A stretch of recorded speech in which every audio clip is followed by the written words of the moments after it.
And welcome to Still Up with 6, where the conversation continues. Of course, we have a lot to talk about this morning. We'll let some more people join us on this Tuesday. We hope everyone's having a great morning so far.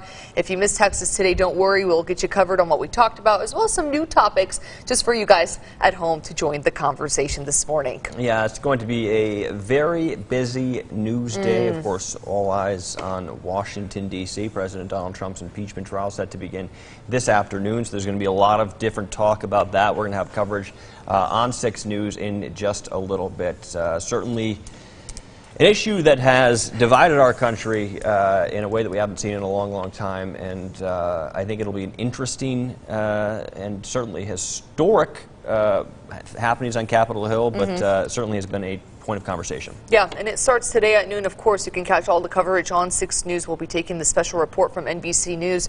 But it is a topic of discussion. It's a historic one, of course, and the president is right now in Switzerland meeting with some business executives and world leaders. So he is on the other side of the world right now as this is all happening and developing on Capitol Hill today. Arguments will begin tomorrow.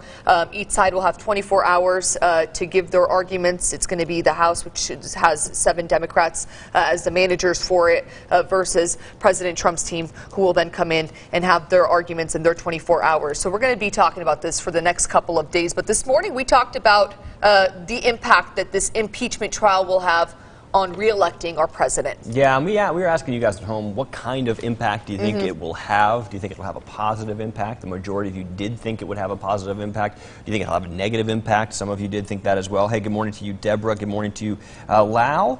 And good morning to you, Shirley. Thanks for tuning in.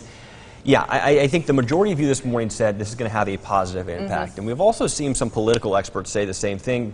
People are saying that this is going to really rile up the people that came out and voted for him the first time and inspire them to come out again. A lot of people think this is a waste of time, but there's people on the other side that say, hey, anytime the word impeach, whether it happens or not, is associated with a president's, unfortunately, it's not a good thing. Yeah, it is a big deal, of course. 80% say it's going to be a positive impact, 20% saying it's going to be negative. I think the one thing that around President Trump's presidency, I think there's just been, from the Russia collusion and the elections, and now this impeachment all within his 4 years in office is just, I think I can see why it could be a positive, because I can see people who voted for him the first time around being really annoyed that we're still trying to somehow impeach him and get him removed from office. There's been a lot of political experts that say the Democrats are focusing on the wrong thing, that instead of focusing on a viable candidate, they have focused on different ways to get President Trump out of office. Whether that's true or not remains to be seen in 2020, but right now, the majority of our viewers this morning, Heidi, you can see 80-20. Yeah. It's a pretty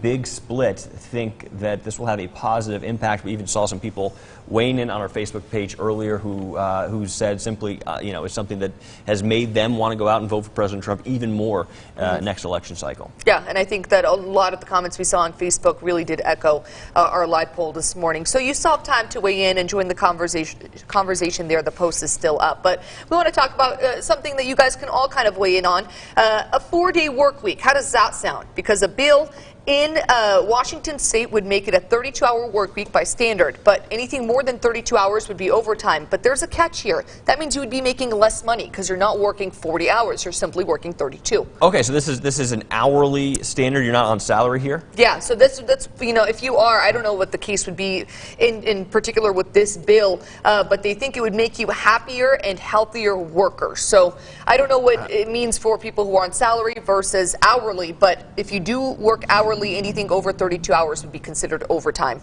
I don't know how you guys feel at home, but I feel that if I was making less money, I can't see how that would make me any happier. Right. Now, if you have a job you really don't like, maybe you'd be willing to sacrifice some money and some dollars to not go into work every single day. But for me, maybe if you were making the same amount of money and one less work day, okay, now I'm in. Well, I think we'd all be in, right? I mean, who wouldn't want 4-day work weeks and make the same money?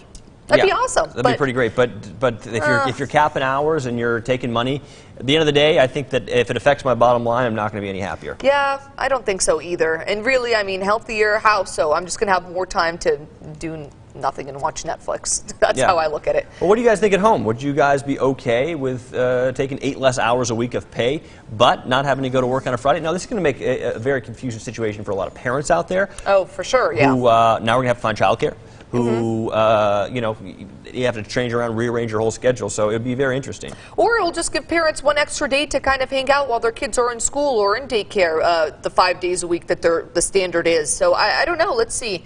Any comments this morning? Anybody weighing in on what they think about a 4-day work week? Only 32 hours, but again, you don't get paid unless you're hitting overtime hours. I don't know. I'm happy with the way I am. Yeah. Well, let's move on. It's Super Bowl. We're talking all things Super Bowl. What do you think the most popular Super Bowl food in Texas is? Go. If I were to guess, probably barbecue rib. Is that a food? Some ribs? Yeah, no, ribs are food. Some barbecue. Anything barbecue related? It's actually the 7-layer dip. So you guys, while we're discussing this topic, tell us what your favorite Super Bowl food is. Here are some stats for you. The average person is going to spend $69 on foods this year. The average cost of hosting a Super Bowl party is $174. Have you ever hosted a Super Bowl party? I have not, but you did last year. You did, and you had some snacks, and you had some stuff there. Did you spend over or under $174? I think right about there. That sounds right about normal. Jeannie says tacos, duh. Hey, if you're not doing tacos at your Super Bowl party, are you really doing it the right way? That's true. I'm with you, Jeannie. 7-layer dip, though, I've never been too excited about those. I mean, if they're there, I'll have a chip or two, but I'm not like, oh, 7-layer dip. You're not getting in all 7 layers. Maybe the first or second layer. First layer, the guac, the sour cream. What else is in there? Beans, cheese. You cheese. Oh, yeah, you beef sometimes. See. Beef, beans, cheese, sour cream, guac. Bill says tacos as well. I think tacos is a... how about those Patriots, Chris? Oh, and that my is our fearless leader, Jim Heiss, who is rubbing it in my face that my Patriots did not make it this year. But we and Jim, how about those Lions? Ooh, burn. Sorry, Jim. Yeah, and we talked about how it's still going to be a fun matchup. I mean, yes, the Pats are not playing. They're taking a little break this year, but it's still going to be a fun game. I mean, I know there's a lot of Chiefs fans out there, so congratulations to you guys. First time making it to the Super Bowl in 50 years. I mean, that's huge. And, of course, you've got Jimmy Garoppolo, who played backup for Tom Brady on the Patriots and just shined for the 49ers. I think it's going to be great. And welcome back to Jim, who is one of our fearless commenters here on Still Up with 6. You haven't had the right dip, 7-layer dip, Heidi, so you know what I mean? The people are saying that you haven't had the right combination of those layers in order to be like, well, I'm just going to ignore it. Well, maybe that's why, it's the most popular Super Bowl food in Texas, and I'm from California, and so I need to get in on the Texas edition of the 7-layer dip. Join the party. We don't know what you're doing over there in California, but 7-layer dip, tacos, those are the consensus here in the Lone Star State. Tacos, for sure. I can totally see that. That sounds delicious. So average amount spent on Super Bowl food is $69. That's kind of pricey. Well, if you're getting your meat and your cheese and you're going to H-E-B and you're buying it for 6, 7 people. I like wings. I'm a wing girl. I think that's something I like to eat during the Super Bowl. Okay. Yeah, wings. So if you have a party, Chris, just know. All right, I'll keep that in mind. Hey, let's talk about this final thing because this was a little scary. We read this on the show and we had to talk about it with you guys here. Amazon is developing checkout terminals that would allow shoppers to link their credit card information to the palm of their hands. So it seems like they would put a chip in the palm of your hand. I think that's the only way to access it. You are not getting me, Amazon. If you think I'm putting a chip in the palm of my hand for Amazon purchases, you're out of your mind. I don't get it. Why are we doing this? What's wrong with having a credit card? We're allowing Amazon to have way too much access to our lives. Yeah, I can't do it. Don't put a chip in me. No, that's not going to work to access my credit card information. I mean, come on. It's already a convenient process right now, right? It already is. You got a card or you've got your phone nowadays with, Apple Pay and all the other ways you can now pay. I mean, there are now credit cards where you don't even have to insert the chip or slide it. You can just wave it. Have you ever seen those? You just tap it. Yeah, you just tap it. I don't have one of those yet, but I mean, technology is getting out of control. I think let's stay away from the chip, Amazon. I don't want to be scanning me. And that is my consensus on that. You are not putting a chip in my palm. It's just not something I'm interested in. We've also seen jobs. We've had jobs that chip their employees recently. I know the one made big headlines in Wisconsin. I can't imagine being an employee and thinking, okay, I guess they're going to put a chip. How's that healthy? I mean, how's that even... I don't know. Sometimes I think to myself, how's that even possible? But I guess it's 2020. We see with animals and stuff like that. We see it with pets, but of course it's a different matter.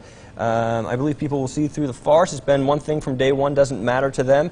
And that's probably about Yvonne that's weighing in about the impeachment trial. Yes. Sarah says, I would think it would be linked to a palm print instead of a chip. That could be interesting. Okay, so it could be your palm like the print. lines. And so your specific palm print might be connected to your credit card information. Kind of like a fingerprint, like paying with your fingerprint. Is that what's happening? Jim says that gives having a chip on your shoulder a whole new meaning, and we are going to give that joke a 3 out of 10 stars. Boom. All right, well, continuing in, guys, we want to thank you guys for joining this conversation this morning. A number of different topics, of course.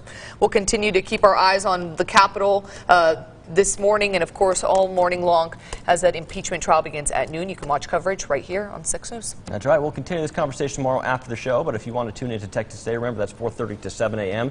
We appreciate you guys, and we'll see you tomorrow.